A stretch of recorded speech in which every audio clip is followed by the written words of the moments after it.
அன்புக்குரிய சகோதரர்களே, இன்றைக்கு 3 துவா நான் உங்களுக்கு சொல்லித்தரப் போகிறேன். 3 முத்தான துவாக்கள். ஒன்று, குர்ஆனில் அதிகமாக பெயர் சொல்லப்பட்ட ஒரு நபி. இவரின் வரலாறு மடக்கி மடக்கி குர்ஆனிலே பேசப்படுகிறது. எந்த நபி? ஹஜ்ரத் சையதுனா மூசா அலைஹிஸ்ஸலாம் அவர்கள் ஓதிய ஒரு துவா.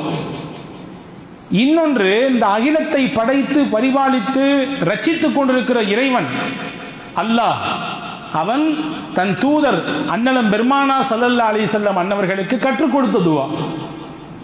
3, நபிகள் நாயகம் ஸல்லல்லாஹு அலைஹி வஸல்லம் அன்னவர்கள் இந்த உம்மத்திற்கு சொல்லிக் கொடுத்த துவா. 3மே முக்கியமான துவாக்கள். ஒன்று மூசா அலைஹிஸ்ஸலாம் ஓதிய துவா, இன்னொன்று அல்லாஹ்வே கற்றுக் கொடுத்த துவா, 3 நபிகள் நாயகம் ஸல்லல்லாஹு அலைஹி வஸல்லம் பல்வேறு துவாக்கள் கற்றுத் தந்திருக்கிறார்கள். நம் வாழ்க்கைக்கு தேவையான ஒரு துவா. இதை 3ம் சொல்லுவதின் நோக்கம், அந்த துவாக்களின் பக்கம் நாம் அதிகம் தேவையுடையவர்களாக இருக்கிறோம். சுருக்கமாக சொல்கிறேன், பாருங்கள். ஹஜ்ரத் சையதுனா மூசா அலைஹிஸ்ஸலாம் சற்றேறக்குறைய 83 தடவை அவர்களின் பெயர் குர்ஆனில் இடம்பெறுகிறது. அவர்களின் வரலாறு மட்டும் 50க்கும் அதிகமான இடங்களிலே குர்ஆனிலே பேசப்படுகிறது.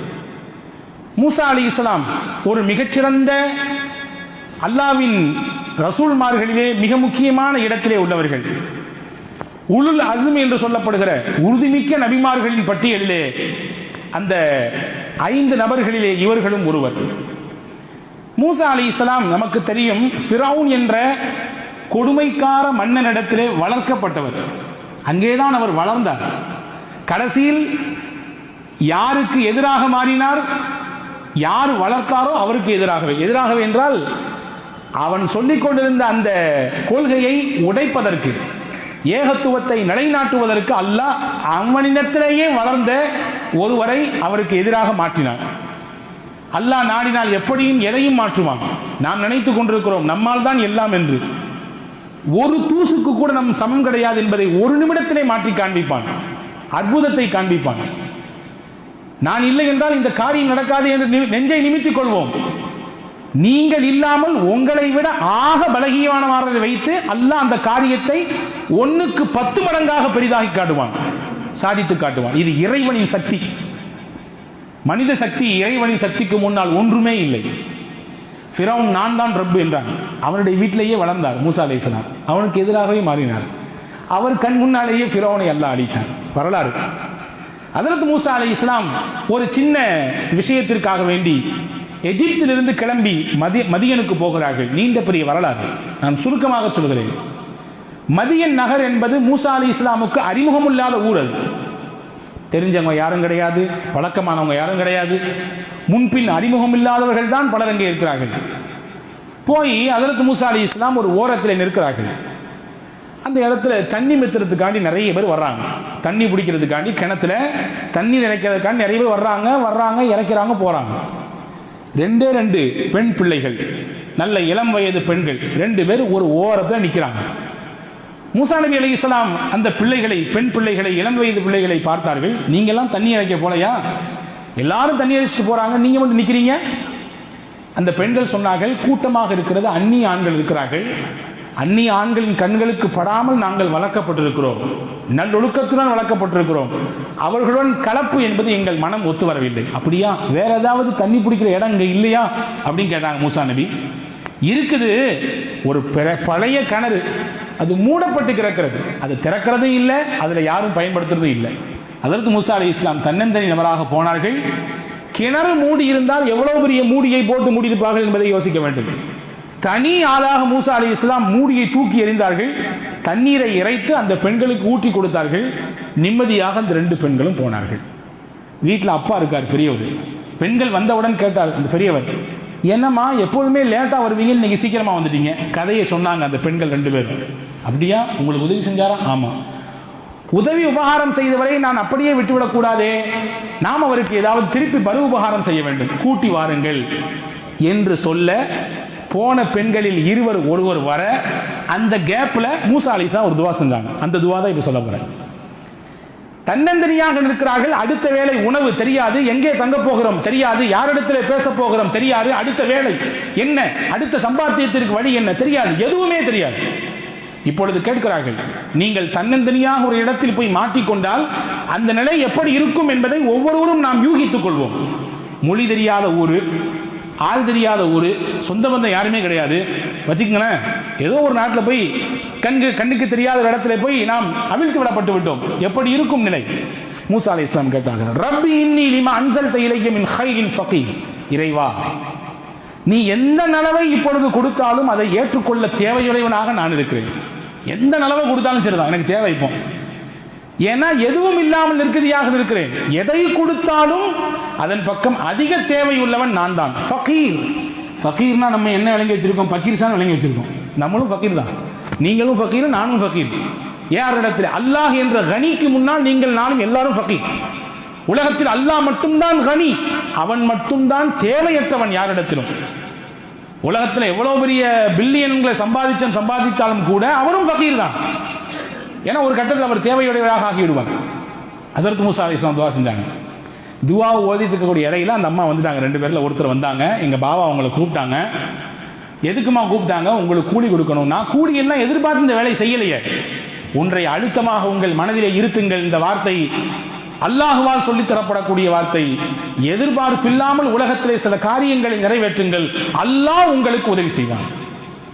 எதை செஞ்சாலும் எனக்கு இதுல என்ன பெனிஃபிட், எனக்கு என்ன பலன், இதனால் எனக்கு என்ன லாபம், லாப நோக்கத்தை பார்த்து எந்த காரியத்திலும் இறங்காதீர்கள். சில காரியங்களை ஏக இறைவனுக்காக இஹ்லாஸம் பில்லாஹ், அல்லாஹ்வை முன்வைத்து நீங்கள் தூய மனதோடு செய்யுங்கள்.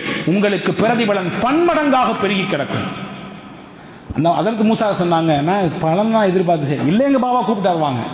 ஹஸரத் மூசா அலைஹிஸ்ஸலாம் போனாங்க. பார்த்த பெரியவர் ஷுஐப் அலைஹிஸ்ஸலாம் என்ற நபி கதையை முழுக்க சொன்னார்கள். நான் வந்த காரணம் பின்னணி இதுதான். ஒன்றும் கவலைப்படாதே, இங்கே உனக்கு தங்க இடம் உண்டு, உண்ண உணவுண்டு, பார்ப்பதற்கு வேலை உண்டு. 10 வருடம் பார்க்க வேண்டும் என்றால் பார்க்கலாம், 8 வருடம் பார்க்க வேண்டும் என்றால் பார்க்கலாம், உங்கள் விருப்பம். நீண்ட பெரிய வரலாறு. அதற்கு அடுத்து ஷுஐப் அலைஹிஸ்ஸலாம் தன் 2 மகளில் ஒரு பிள்ளையை அவருக்கு நிக்கா செய்து கொடுத்தார்கள். மூசா அலைஹிஸ்ஸலாம் மதியன் என்ற ஊரில் இருந்து மறுபடியும் எஜிப்த் என்ற நகரத்திற்கு ஹஸரத் மூசா அலைஹிஸ்ஸலாம் போனார்கள். எப்படி போனார்கள்? வரலாறு சொல்லுகிறது, நபியாக போனார்கள். மதியனுக்கு வருகிற பொழுது அவர் வெறும் மூஸா இப்னு இம்ரான், அவர் ஒரு சராசரி மனிதர். மதியனை விட்டு மறுபடியும் எஜிப்திற்கு போகிற பொழுது அவர் மூசா கலீமுல்லா, அல்லாஹ்வின் கலீம், ரசூலுல்லாஹா போனார். இது எல்லாம் எப்படி கிடைத்தது? அந்த துவாவின் பரக்கத்தால் கிடைத்தது.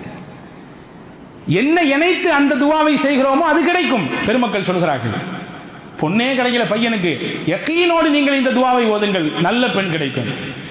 வேலையே கிடைக்கவில்லை, தகுதியான படிப்பு படித்திருக்கிறேன், வேலை இல்லாமல் திண்டாடுகிறேன், யக்கீனோடு நம்பிக்கையோடு இந்த துவாவை ஓதுங்கள், நல்ல வேலை கிடைக்கும்.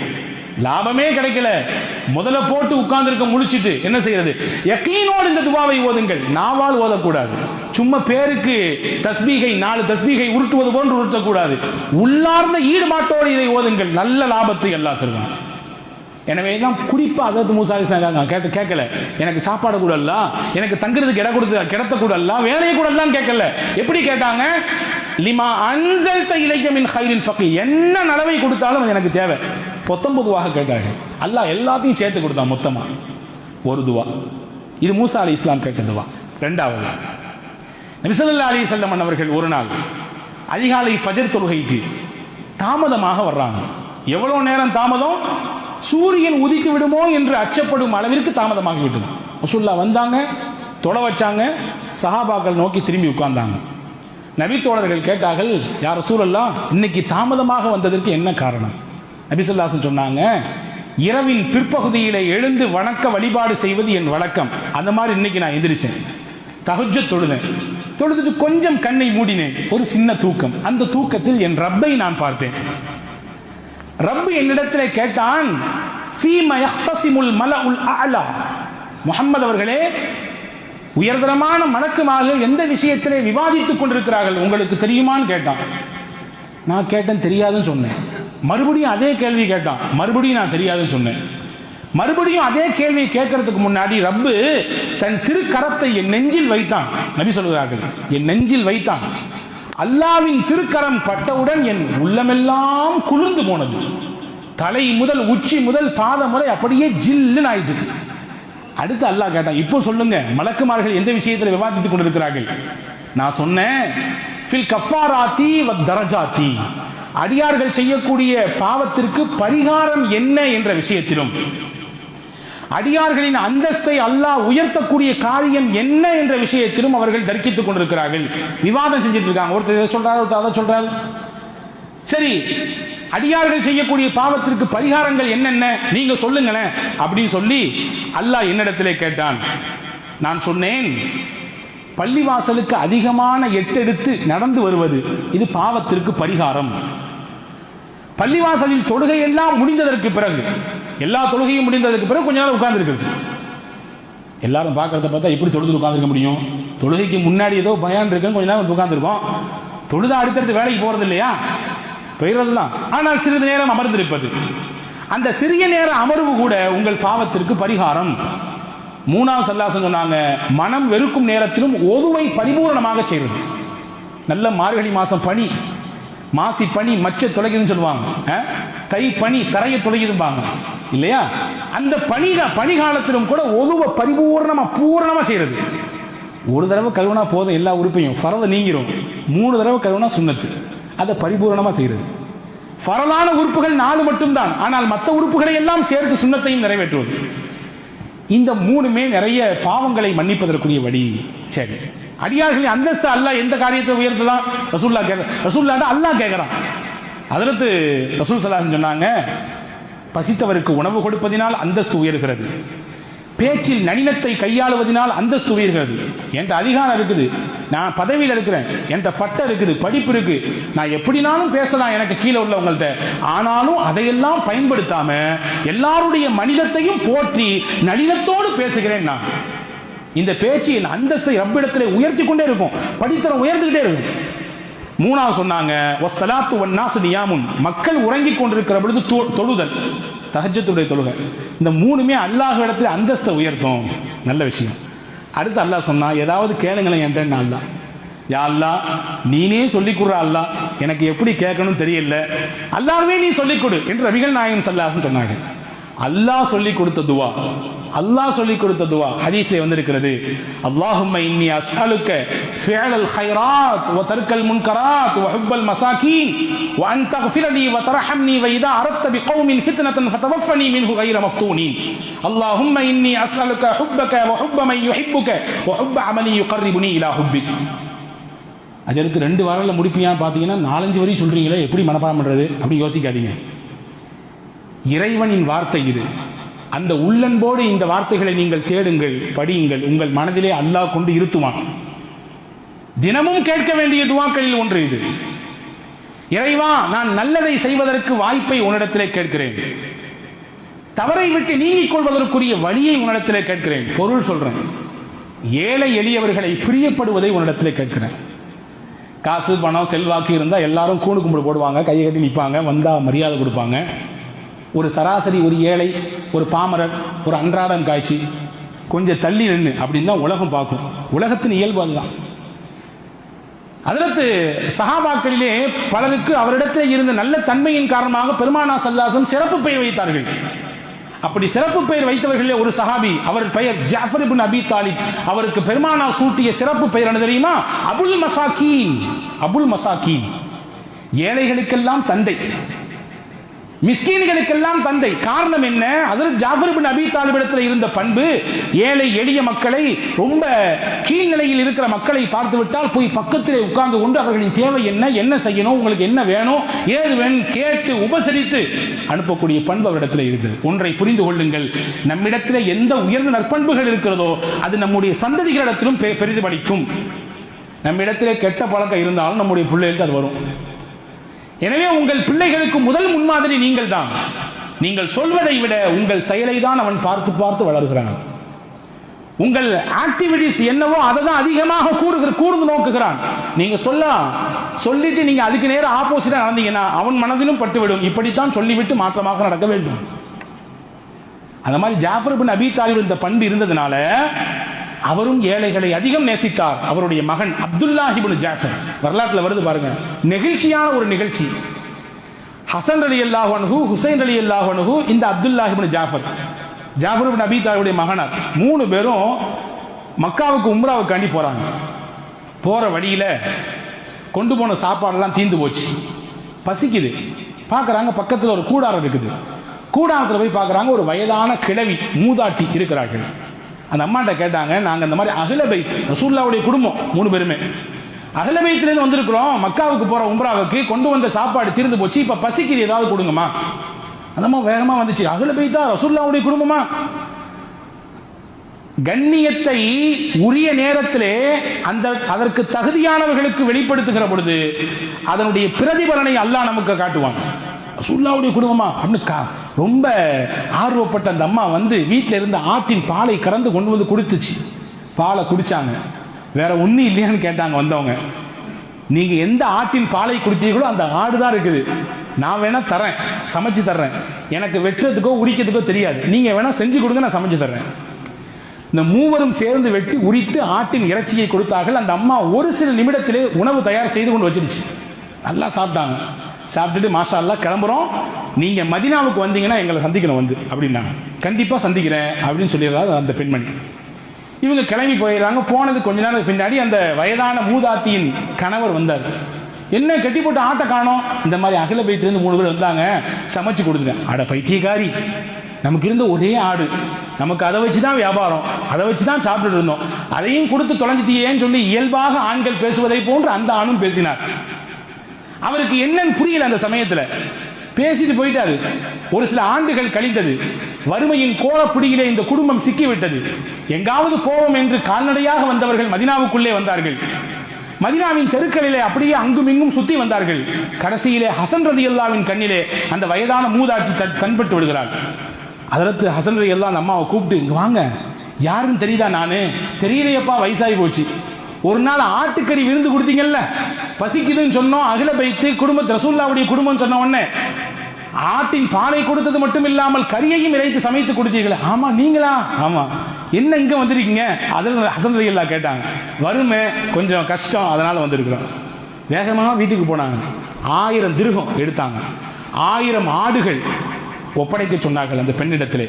1000 கொடுத்துட்டு 1000 ஆட்டுகளையும் ஒப்படைக்க சொல்லிட்டு சொன்னாங்க, ஹசரத் ஹசன், என் தம்பி பக்கத்தில் ஹுசைன் இருக்கிறார், அவர்கிட்டையும் போங்க, நான் சொன்னேன், நான் 1000 ரூபாய் தந்திருக்கேன்றது சொல்லுங்க.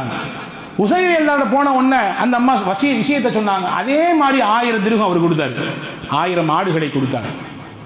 பக்கத்தில் அப்துல்லா இப்னு ஜாஃபர் இருக்கிறார், அவரிடத்திலே போங்கள். அபுல் மசாக்கின் என்று சொல்லப்பட்ட ஏழைகளின் தந்தையான ஜாஃபர் இப்னு அபீ தாலிபின் மகன், என்னுடைய சிறிய தகப்பனாருடைய பையன், அவர்கிட்ட போய் சொல்லுங்க. இந்த அம்மா போனாங்க அப்துல்லா இப்னு ஜாஃபர் இடத்துல.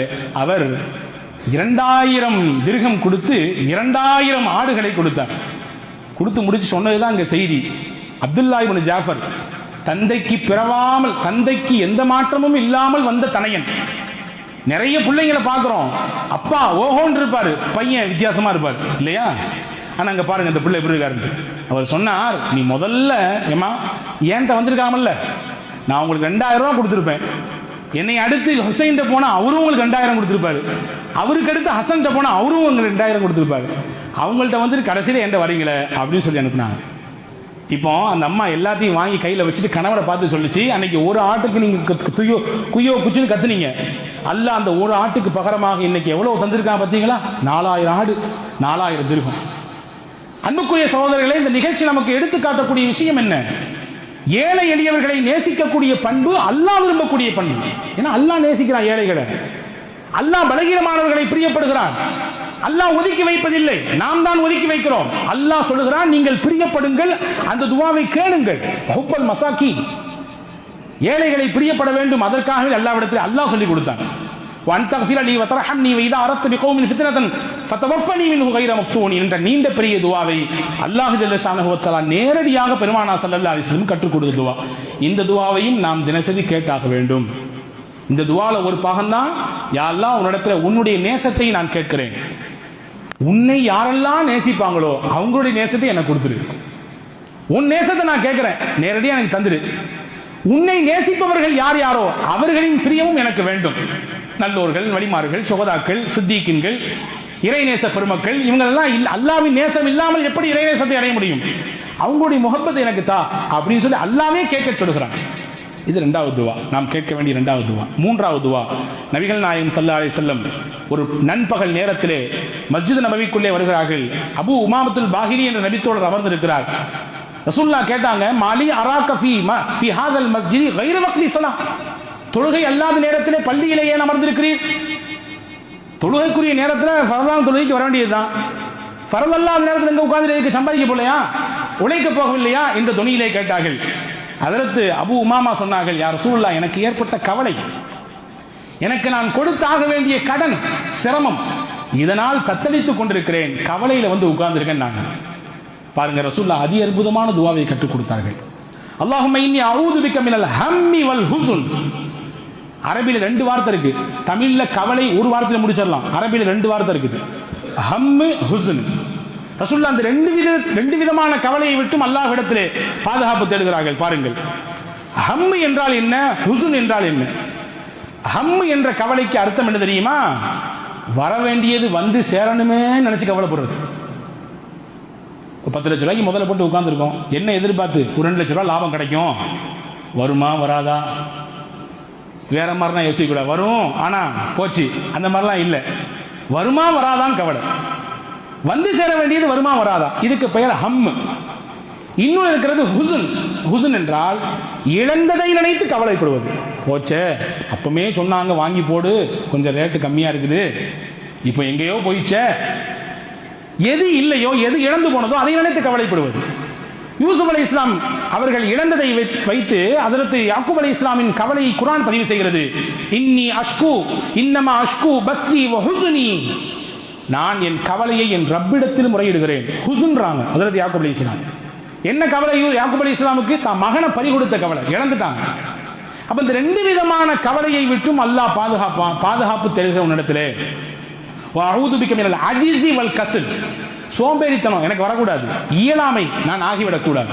வஅஊது பிக மினல் ஜுப்னி வல் புக்ல், கஞ்சத்தனம் என் வாழ்க்கையை எட்டி கூட பார்த்துடக்கூடாது, கோழைத்தனம் இதுவும் எனக்கு வேண்டவே வேண்டாம். வஅஊது பிக மின் கலபத்தி தைன் வ கஹ்ரி ரிஜால், கடன் மிகைத்து போவதை விட்டும் நான் உன்னிடத்திலே பாதுகாப்பு தருகிறேன், பிறரால் அடக்கி ஆளப்படுவதை விட்டும் பாதுகாப்பு தருகிறேன். சுதந்திரமா இருக்கணும் எல்லாருமே, யாரும் யாரையும் அடக்கக்கூடாது, யாரும் யாரையும் கடிவாளம் போட நினைக்கக்கூடாது.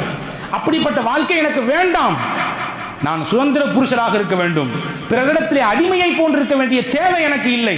அல்லாஹ்வின் தூதர் ஸல்லல்லாஹு அலைஹி வஸல்லம் கேட்டாங்க, இதை சொல்லி கொடுத்தாங்க ஹஜ்ரத் அபூ உமாமாக்கு. ஹஜ்ரத் அபூ உமாமா சொல்றாங்க, இந்த துஆவை நான் ஓதுனேன், அல்லாஹ் என் கடனை எல்லாம் நீக்கிட்டான், என் கவலை எல்லாம் போக்கிட்டான்.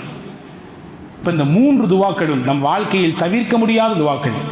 வாழ்க்கையில் என்ன வேண்டுமானாலும் எந்த விஷயத்தை சாதிக்க வேண்டும் என்று நினைத்தாலும் மூசா அலைஹிஸ்ஸலாமின் துஆவை ஓதுங்கள், அல்லாஹ் உங்களை சாதிக்க வைப்பான், வழி செய்வான். ரப்பி இன்னி லிமா அன்ஸல்த இலைய மின் கைரின் ஃபகீர், உங்களுக்கு இறைவனின் முஹப்பத் வர வேண்டும், அல்லாஹ் உங்களை நேசிக்கணும், அல்லாஹ்வை நேசம் கொண்ட நேசர்களின் பிரியம் உங்களுக்கு வர வேண்டும் என்றால் அல்லாஹ் நேரடியாக நபிக்கு கற்றுக் கொடுத்த துஆவை ஓதுங்கள், அல்லாஹ் உங்கள் வாழ்க்கையிலே இறைவனின் நேசத்தை தருவான். அல்லாஹ்வின் முஹப்பத்து கிடைச்சா அதை விட வேற என்னங்க வேணும் உலகத்துல? பெருசு இருக்காக ஏதாவது கிடையாது. உங்கள் வாழ்க்கையில் கவலையா, கஷ்டமா, சோகமா, துன்பமா, கடன் தொந்தரவா, இதெல்லாம் நீங்க வேண்டும் என்றால் அல்லாஹ்விடத்திலே நபிகள் கற்றுக் கொடுத்த இந்த துஆவை, அல்லாஹும்ம இன்னி அஊது பிக மினல் ஹம்மி வல் ஹஸ்ன் என்ற துஆவை ஓதி வாருங்கள், அல்லாஹ் அதையெல்லாம் போக்குவான். ஆக இந்த 3 முத்தான துஆக்களை ஹஜ்ரத் மூசா ஓதிய துஆ, ஹஜ்ரத் ரசூலுல்லாஹ்வுக்கு அல்லாஹ் கற்றுக் கொடுத்த துஆ, ஹஜ்ரத் ரசூலுல்லாஹ் இந்த உம்மத்துக்கு கற்றுக் கொடுத்த துஆ ஓதி வருவோம், வளமான வாழ்க்கையை வாழ்வோம். வல்ல ரஹ்மான் தௌஃபீக் செய்வானாக. ஆமீன். வாஹிரு தாவான் அல்ஹம்துலில்லாஹி ரப்பில் ஆலமீன்.